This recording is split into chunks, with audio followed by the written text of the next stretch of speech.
Well, good afternoon, everyone, and welcome to our second to last SPED cohort. This is crazy. It is already April. I would just ask that as long as you're in here, if you please make sure that your microphone is muted. We do record these for later viewers to get your CEUs. Just as a reminder, those links can be accessed on our SPED cohort page. There's the video, and there's also a short survey to get your CEUs after. So, we're going to go ahead and get started here. Our topic today is parent communication, specifically working with difficult parents. All right. So the first bit is documentation, contact records, and other useful data. Parent and teacher contact. So there are many things that we want to consider, but the first one would be why would we even want to collect information and documentation on this? The reason and the reality is because there may be some point where we have to reference it. It could be because of conciliation, mediation, or a complaint. And by a complaint, that could be formal, it could just be to district, or even boiling it down to a parent having a question and you being able to cover all of your bases. So that's really the point of keeping your contact records. The next is what you want to keep track of.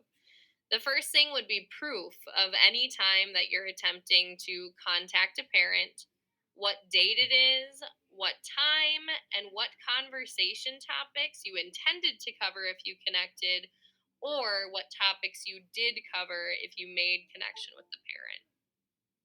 The next one is when. So that would be any time that you contact for discussion or for meetings. Contact made through email, phone, text message, or other messaging systems can all be documented, and they should be documented in the same way detailed in the what. And lastly is how. SPED Forms gives us a really handy communication log area. So if you're familiar with that, that's what we like you to be using. It has a place to say who made contact, who you talked to, the method of how you talked to them, and then what the topics were. You're also able to copy paste in there. So if you're documenting emails, that's a great place to look back as a case manager or for other people to access it later on through case manager changes. You can also do email folders if you find that that's the main mode that you contact and do it, by student initial. Google Documents can be made with any of the contact records that you might keep, or traveling communication logs, which go from home to school. Those are probably seen more frequently in the elementary, but if you're writing in those, it could be good to take a photocopy of it and upload it into a Google Doc or have an extra form of that communication record somewhere. So the next piece is what should I document? First is any of the parent contact. So we just ran through all of the log of attempts that you make, including the date and time. We do like you to use the SPED form communication log, like I mentioned, but if you have another method that you do it and import it there later on, that's also great. The next piece is behavior referrals. Any behavioral event that happens, including the duration, description, processing, date, and time, could be really valuable if a parent comes to you with a specific question about what happened at that time. Next is to keep documentation on how goals are going. You naturally do this because you're progress reporting and you're watching progress constantly. But having access to how the student is doing if the parent were to ask a question about it can be really helpful. The fourth piece is looking at service times. A common question that parents may ask is my student really being serviced? What times are they being serviced? So, making sure that you have those things you can look at a glance can also be helpful when you're looking at helpful documentation for parent conversations. Understanding parent perspective. So we work to defuse conflicts through knowledge and preparedness. Of course, none of us go into IEP meetings or any type of parent communication expecting something negative to happen. But on the few times that we are expecting a contentious situation, it's important to go in confident, prepared, and well equipped with your knowledge to be able to circumvent any concerns that the parent may have and avoid a negative interaction. First, we really need to take a look at parent perspective. Oftentimes, when we're planning to have an interaction that might be negative, our own anxieties and worries about what might happen can get in the way of our own preparedness for the meeting. So, we want to unpack what a parent might be feeling when they're coming in upset or questioning something that's going on with their child. There may be fears or misunderstandings, especially when you're looking at parents who are having their first experience with special education. They may not know if their child will be looked at different, or they may be afraid of the information that they don't understand. Next, they could be hanging on to negative past experiences when they've had times where things don't go very well or they've been let down in the service providing aspects, they may bring that baggage into your meeting and you'll need to unpack that and fill it with trust. Next are outside factors and cultural differences. There are some things that we need to understand are going on with families, whether that be situations, whether that be culturally, that they have going on outside of the meeting that are coming in and just impacting your meeting. So, really making sure that we're looking at the parent as a whole and understanding all the pieces that might be coming in and influencing a negative interaction help us prepare to make it a positive one.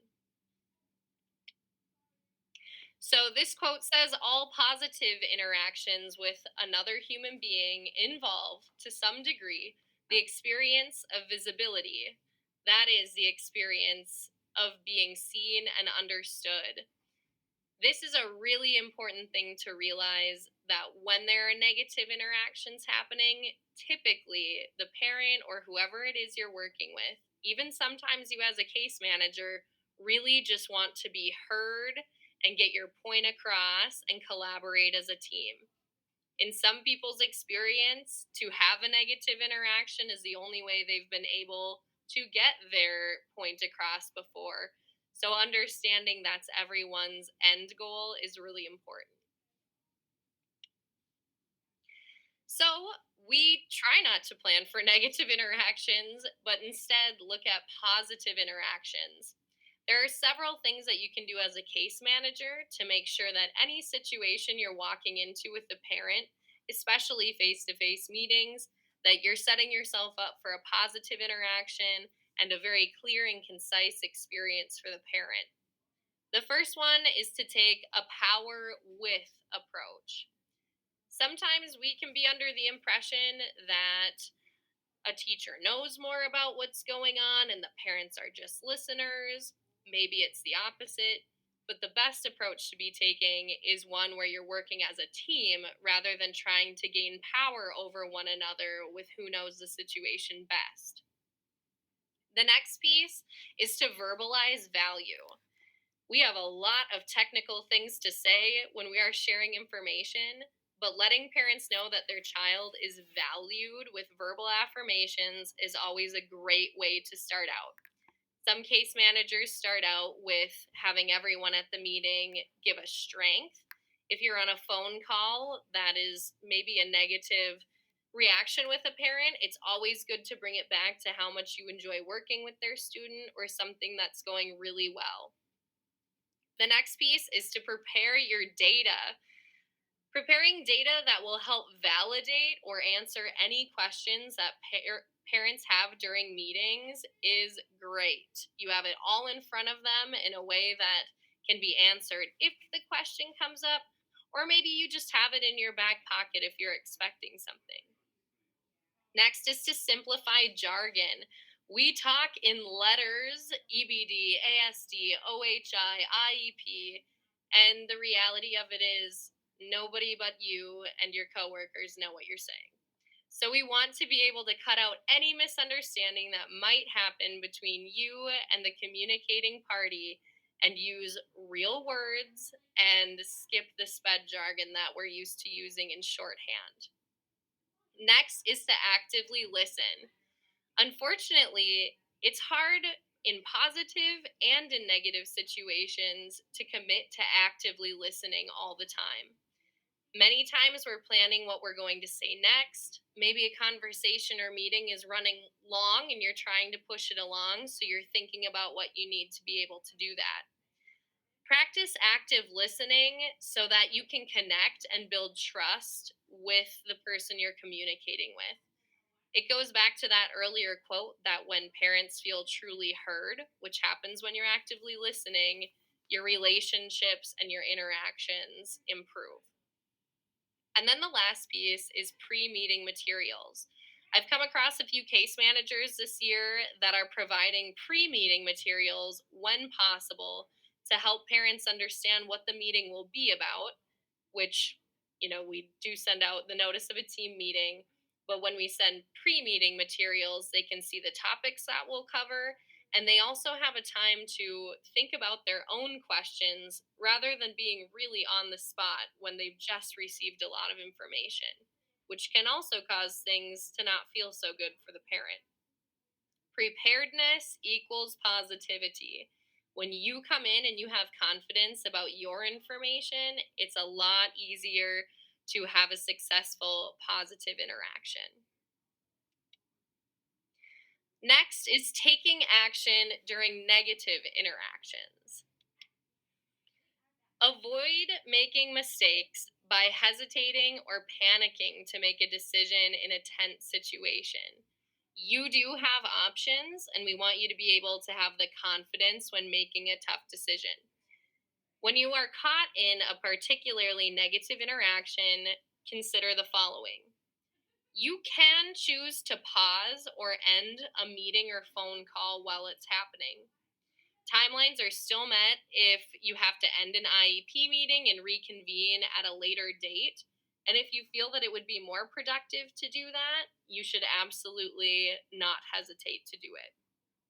Next is in email. Consider blind copying or carbon copying your building administrator or your special education coordinator. They can be helpful as they watch the interaction and help to coach you on having a positive interaction or what data will be needed to get around the negative interaction. Next is requesting time to explore answers to questions that you don't have the data for on the spot. Like I mentioned before, it's great to be prepared, but we can't expect every single situation that will come towards us. It's better to ask for grace than ask for forgiveness when you've given a parent not great information or information that wasn't correct with what they were asking. So, telling them that you'll write that question down in a meeting or a phone call and get back to them with what's correct is always the best option. Who can support you? So, we've talked a ton about supporting parents, and that is definitely our first line in making our interactions positive, especially when we think they may be difficult. But for the times that they do become difficult, there are people who can support you. So, first is your building administrators. We always want to consider what kind of relationship they have with the parents already being in the district. Next are your Rum River coordinators, which are myself and Lauren, Jenny, and Carrie. Coordinators are your go to for all things due process. And each one of your coordinators were teachers at one point. So we definitely understand where you're coming from with interactions with parents. And we can be the calm voice during a meeting to keep things on a good level.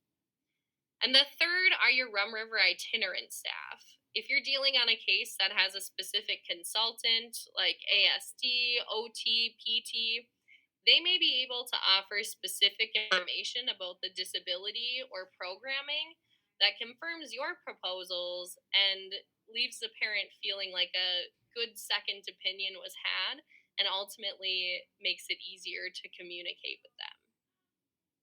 It is always important to be cognizant of how you debrief when you're having a negative interaction. We need you to remain confidential at all times, even though we certainly understand how frustrating and demeaning it can be when you're dealing with negative interactions. Take time to be calm and consult with your supporters to effectively plan for your next step rather than emotionally planning for your next step. So, that is parent communication and dealing specifically with negative interactions. We can open it up now for any questions that you have. Of course, we'd keep it confidential since maybe you have questions with specific things. Does anyone have any questions?